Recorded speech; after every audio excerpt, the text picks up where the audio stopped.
নমস্কার, good morning, welcome back to my channel Smriti's World. কেমন আছো তোমরা? আশা করি খুব ভালো আছো। তো দেখো, আজকে অন্য সকাল নিয়ে চলে এসেছি। তোমরা সবাই বুঝতেই পারছো যে এটা আমার বাবার বাড়ি। আমি সেখানে এসেছি, কবিলাসপুর একটা ছোট্ট গ্রামে, এবং সেই গ্রামের কিছু ঝলক দেখায়। আজকে আমার মায়ের বাৎসরিক কাজ, তাই আমাকে কলকাতা থেকে দৌড়ে আসতে হলো। কারণ এইসব ওকেশনে আমরা সন্তান হয়ে যদি মা বাবার নিমিত্তে না আসতে পারি, তাহলে সেটা কতটা একটা নিজেকে ছোট ফিল হয়। তাই জন্য চলে এসেছি। আর এই যে দেখাই তোমাদের একটা জিনিস, এই দেখো আমার বাবার গাছের আম, দেখেছো? দেখো কত বড় বাগান, এগুলো সমস্ত পড়ে আছে। আর এই যে বাড়ির সামনে কত বড় একটা পাকুড় গাছ, এই গাছটা আমার বাবার হাতের লাগানো গাছ, দেখেছো?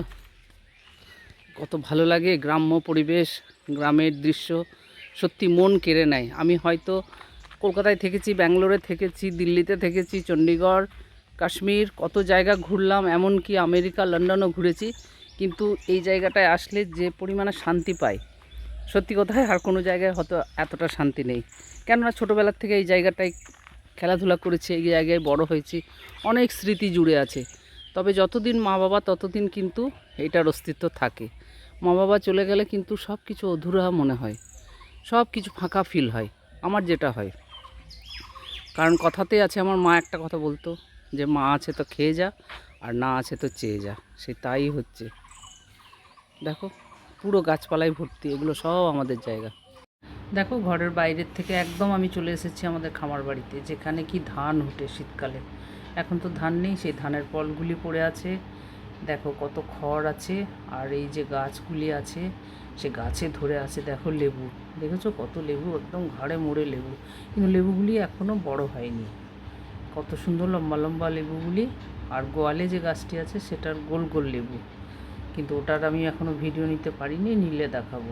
তাই খামার বাড়িতে চলে এসেছি। পেয়ারা গাছ, লেবু গাছ, আর চলো আম গাছে আম দেখায়। দেখো একদম মাটিতে নুয়ে পড়েছে আমগুলি, দেখেছো? ঘাড়ে মুড়ে লম্বা লম্বা আম, কি অবস্থা দেখো, কি সুন্দর, আহা হা। দেখো আমগুলো দেখে না কি ভাল লাগছে, মন ভরে যাচ্ছে। থোকা থোকা আম ধরে আছে গাছের মধ্যে, তোমরা দেখে তো সবাই বুঝতেই পারছো। এগুলো আর লুকিয়ে রাখার কিচ্ছু নেই। তাই তোমরা কমেন্টসে লিখো যে কার কার এই আম খেতে ইচ্ছা হচ্ছে। যদিও আমিও খাইনি, এখন গাছ আরও আমগুলো বড় হবে এবং পাকবে। পেকে গেলে তখন যদি আসতে পারি, তখন বন্ধুরা তোমাদের সাথে শেয়ার করব আম খাওয়ার। যে বাবার গাছের আম মিষ্টি, কত ভালো লাগে। নারকেল গাছ, পেঁপে গাছ, সমস্ত কিছু আছে, কিন্তু আসল জিনিস মা চলে গেছে। আর বাবা কতদিন আছে জানি না। যাই হোক, সেই মা বাবার টানে দৌড়ে আসতে পারি, আসিও, ভালোও লাগে, কিন্তু এটা কতদিন আর পাবো আমি নিজেও বুঝতে পারছি না। মা বাবা না থাকলে সেই ঘরের অস্তিত্ব সত্যিই থাকে না, একদম নষ্ট হয়ে যায়। আমগুলি দেখে দেখো কত ভাল লাগছে, ভীষণই ভাল লাগছে, কিন্তু তুলতেও মায়া লাগছে যে না, তুলবো না, এত সুন্দর আম ধরে আছে, থাক। আর আর লেবুগুলি দেখো মাটিতে নুইয়ে আছে, কত সুন্দর সুন্দর লেবুটি। আমি একটা লেবু তুলে নিয়ে যাব, কেটে দেখব কলকাতায় যে কতটা রস আছে এর। আশা করি ভালোই থাকবে। তাই মন ভরে যাচ্ছে এসে দেখে যে না, এই যে ন্যাচারাল জিনিসগুলি কত সুন্দর। দেখো মাটিতে নুইয়ে আছে লেবু, এত পরিমাণে লেবু, আহা হা।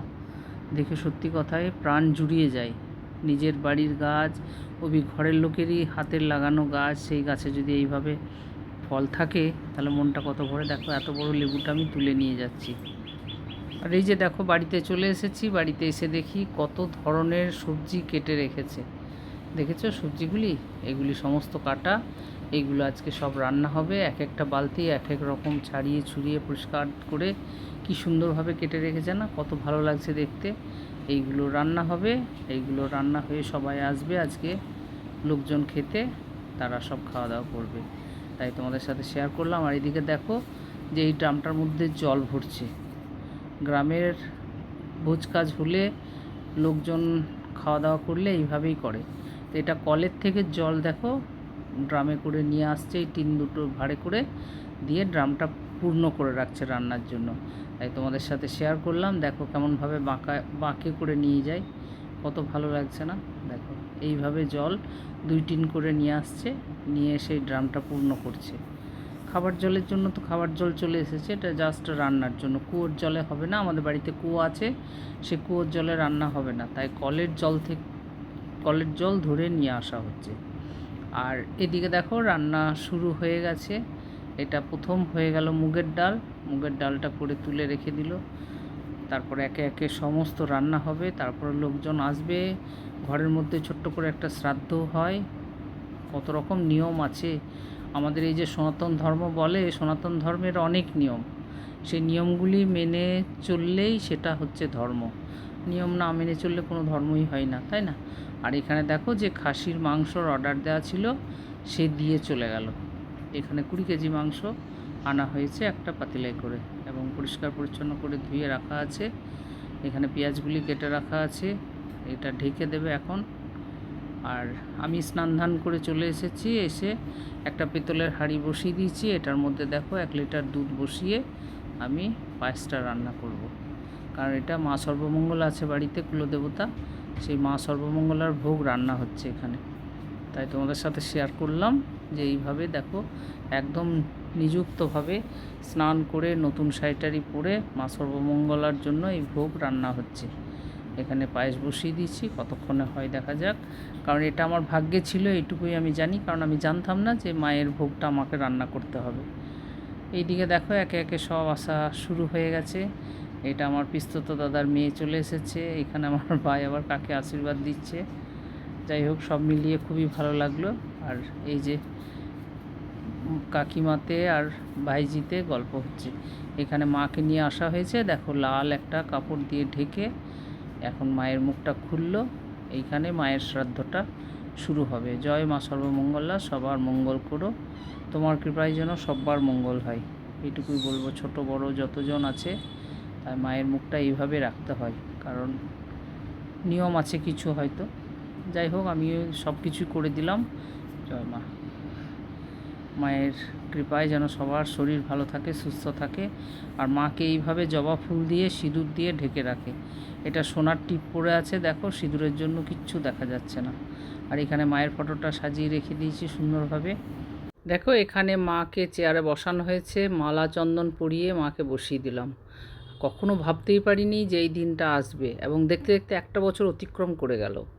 যে মা মালা চন্দন পরে চেয়ারের মধ্যে বসবে, এটা সত্যি ভাবা যায় না। যদিও আমাদেরও বয়স অনেকটাই পেরিয়ে গেছে, কিন্তু তবুও মা বাবা তো, প্রতিটা সন্তান চায় তার চিরস্থায়ী মা বাবা থাকে, কিন্তু সেটা তো আর হয় না। মা বাবাকে তো সময় হলে চলে যেতেই হবে, কিন্তু মন মানে না, এইটুকুই বলবো। আর ঘর আসলে তো ভীষণই ফাঁকা থাকে, মা বাবা না থাকলে সে ঘর ভালোও লাগে না। এদিকে দেখো শ্রাদ্ধে বসে গেছে, তোমরা দেখতে থাকো শ্রাদ্ধ।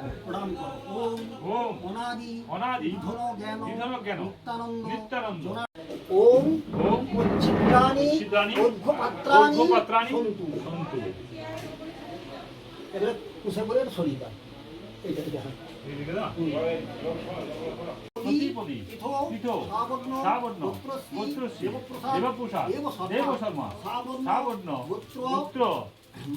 মাতু রাধারানী দেবী দেবী এতত্তে অন্নম সৌপকর্ণ সতিরোদিত সধা। সবাই আসছে, একটা করে মালা মাকে পরিয়ে দিচ্ছে। তো দেখো মায়ের মালাতে ভার হয়ে গেছে, এত গয়না মা আমার পরে নিয়েছে। কত ভালো লাগছে তাই না? খুবই ভালো লাগছে দেখতে। যাই হোক, মা তোমার আত্মার শান্তি হোক। আর এদিকে সবাই চলে এসেছে খাবারের জন্য, খাবার খেতে দেওয়ার জন্য। যাই হোক, লাঞ্চে সবাইকে নিমন্ত্রণ করা আছে মায়ের নিমিত্তে। তো এটাই হচ্ছে আমাদের পরম্পরা, আমাদের দেশের, আমাদের রাজ্যের বা আমাদের গ্রামগঞ্জের, যে একটা বাৎসরিক কাজ হলে বা কোনো একটা অনুষ্ঠান হলেই যে 5 জনকে খাওয়াতে হয়, তার আত্মার শান্তি কামনার জন্য। এটা কোনো খারাপ প্রথা নয়। অনেকেই ভাবে যে আমাদের কোনো মৃত্যু বাড়িতে গেলে খেতে কিভাবে যাব, না, সেটা ভুল ধারণা। সেটার কোনো একটা কেউ ধারণা করবেই না যে খেতে চলে এসেছে, কারণ তার আত্মার নিমিত্তে আমরা এতজন লোকজন নিমন্ত্রণ করি বা খাওয়াই। তাই এতজন আয়োজন করা হয়েছে এতভাবে, কিন্তু সবাই যদি এই মনস্থির নিয়ে আসে, তাহলে তো খাবারগুলো প্রতিটা নষ্ট হয়, তাই না? তাই জন্য দেখো সবাইকে খেতে দিয়ে দিয়েছে। আয়োজনে ছিল ডাল, ভাত, শাক ভাজা, আলু পোস্ত, মিশমিশালি একটা তরকারি, মাংস, যেহেতু মাংসটা করা হয়েছে, মাছ আছে, আমার মা মাংস খেতে খুব ভালোবাসতেন, আর সদপ অবস্থায় গেছেন, ওই জন্যই মাছ মাংস দুটোই করা হয়েছে। তার সাথে চাটনি, 2 রকমের মিষ্টি, দই, পাঁপড় আর পান। মা পান খেতেন, যার জন্য পানের আয়োজনটা করা হয়েছিল মায়ের নিমিত্তেই। তো এই হলো খাওয়া দাওয়া। এরপরে দেখো আমরা সবাই খাওয়া দাওয়া করেও নিয়েছি, বাইরে এসে একটু বসে আছি। যে বাসনগুলোই রান্না হয়েছে, এই যে দুজন এসে এগুলি ধোয়া মোছা করছে। আর এই যে সন্ধে হয়ে গেছে, সন্ধ্যের সময় বাড়িতে একটা রামায়ণ পাঠ করানো হচ্ছে মায়ের আত্মার শান্তি কামনার জন্য। আর যারাই এসেছেন রামায়ণ পাঠ করতে সবাই কিন্তু জন্মন্ধ, এরা দৃষ্টিহীন। আমি ছোটোবেলার থেকে শুনেছিলাম যারা দৃষ্টিহীন বা বোবা, যারা কথা বলতে পারে না, এদের ভেতর থেকে একটা আলাদা শক্তি থাকে। তো সত্যিই এটা প্রকাশ পেল এবং দেখলাম সব্বার গলার আওয়াজ ভীষণই সুন্দর, এবং কত সুন্দর অন্ধভাবেও যে এত সুন্দর মিউজিক বাজাচ্ছে, মানে চিন্তা করা যায় না। কেউ তবলা বাজাচ্ছে, কেউ পিয়ানো বাজাচ্ছে, হারমোনিয়াম বাজাচ্ছে, সত্যি দেখে অবাক হয়ে গেলাম।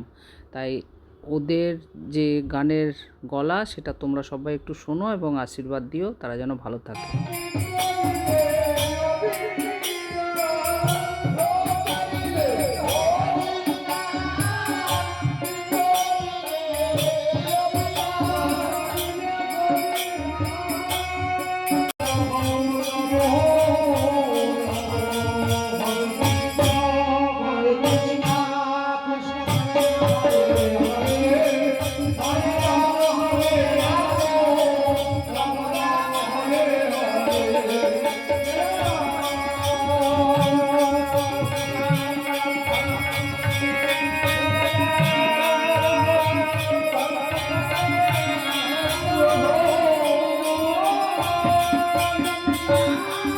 যখন বলল আমি আর পারি না,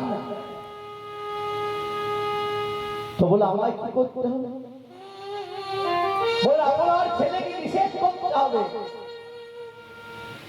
বলেন সেটা কোনোদিন হতে পারে না। বলেন মা তাহলে আমি যা পাচ্ছি না, সস্তান বলবো। তো দেখো, আমি আজকের মতন ব্লগটি এখানেই রাখছি। আমার এই মায়ের শ্রাদ্ধ উপলক্ষে যতটুকু আয়োজন করা হয়েছিল তোমাদের কাছে কেমন লেগেছে তোমরা কমেন্ট বক্সে লিখতে ভুলো না। সবাইকে অনেক অনেক শুভকামনা জানিয়ে আজকের মতন আমি শেষ করছি। তোমরা সবাই দেখো এবং ভালো ভালো লাইক কমেন্টস দিও। দেখো বাড়ির মধ্যে কত লোকজন এসেছে, সবাই মন দিয়ে রামায়ণ পাঠ শুনলেও সবাই নিজের নিজের বাড়ি চলে যাবে। তো আমিও রাখছি আজকের মতন। টাটা, বাই বাই, সবাই ভালো থেকো, শুভরাত্রি।